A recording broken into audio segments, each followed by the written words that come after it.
نبی پاک صلی اللہ علیہ وسلم کو رحمت بنا کے بھیجا گیا ہے، اور حضور اکرم علیہ السلام نے خود اس کا اظہار فرمایا۔ آپ نے فرمایا انما بعثت رحمتن، فرما اللہ نے مجھے مبعوث فرمایا رحمت بنا کر۔ آپ رحمت بن کر تشریف لائے، اس میں کوئی شک نہیں ہے، قرآن بھی گواہی دے رہا ہے، حضور نے بھی ارشاد فرما دیا کہ میں رحمت بن کے آیا۔ پر یار اس رحمت کا مطلب کیا ہوتا ہے؟ رحمت کہتے کس چیز پہ؟ سنیں، علماء لغت کہتے ہیں جو لفظ رحمت ہے نا، اس کے ابتدائی دو معنی ہوتے ہیں۔ کتنے معنی ہوتے ہیں ابتدائی؟ دو معنی۔ الرحمت، جب یہ رحمت کا لفظ آ جائے تو اس سے مراد فرمایا الرقت والتطعیف، اس سے مراد رقت بھی ہے اور تطعیف بھی ہے۔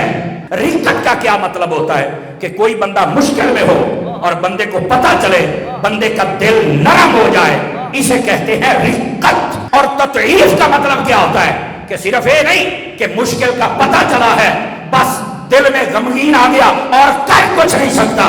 تطعیف کا مطلب یہ ہوتا ہے کہ اس کی مشکل دیکھی دل نرم ہو گیا، لیکن اللہ نے طاقت دی ہے کہ اس کی مشکل کو حل بھی فرما دیتا۔ اور میرے حبیب شیخ رحمت رہی ہر جہاں کے لیے رحمت ہے، اس کا مطلب یہ نکلا میرے مصطفیٰ ساری کائنات کی مشکلیں جانتے بھی ہیں، مشکلیں حل بھی فرما دیتے۔ آئیے ذرا اس پر میں ایک مثال دے دوں تاکہ آپ کے ذہن میں رحمت کا معنی پکا ہو جائے۔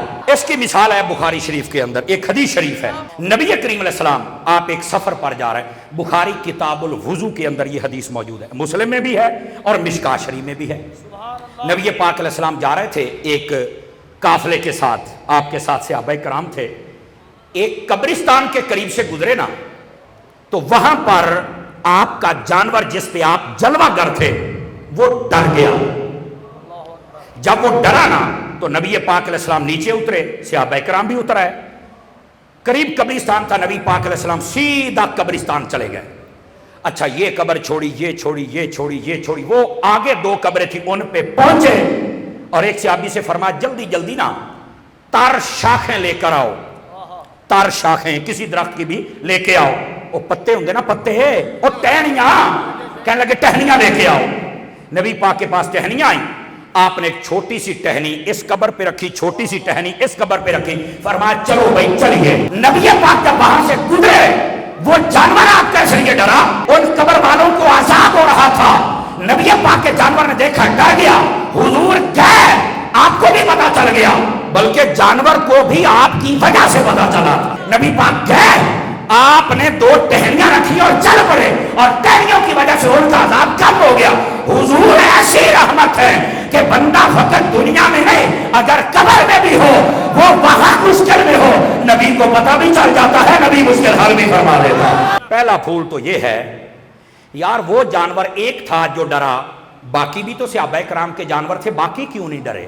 علماء فرماتے ہیں وجہ یہ تھی کہ اس جانور کے اوپر میرے حبیب جلوہ گر تھے، اور جس کو میرے نبی کا قرب مل جائے اللہ اس کی آنکھیں روشن کر دیتا ہے۔ میں نے کہا جیسے کو قرب مصطفیٰ کا مل جائے، اگر اس کے علم کا یہ حال ہے کہ وہ قبر کے اندر کی چیزیں بھی دیکھ لیتا ہے، تو بتا اس ابو بکر کا عالم کیا ہوگا جو آج تک مصطفیٰ کے ساتھ۔ آپ بتائیں، ظاہر سی بات ہے دیہات سے تو آپ واقف ہوں گے ہی ہوں گے، جب جانور ڈرتا ہے وہ بھاگتا ہے یا کھڑا ہو جاتا ہے؟ بھاگتا ہے نا یار، کمال والی بات ہے، دنیا کا ہر جانور ڈرے تو بھاگ جاتا ہے، یہ جانور بھاگا نہیں۔ اب ذرا سننا، اے دل کے کانوں سے اگر سمجھ آ جائے پتہ کیوں نہیں بھاگا؟ صوفیاء ان کی نگاہ سے دیکھو، وہ اس لیے نہیں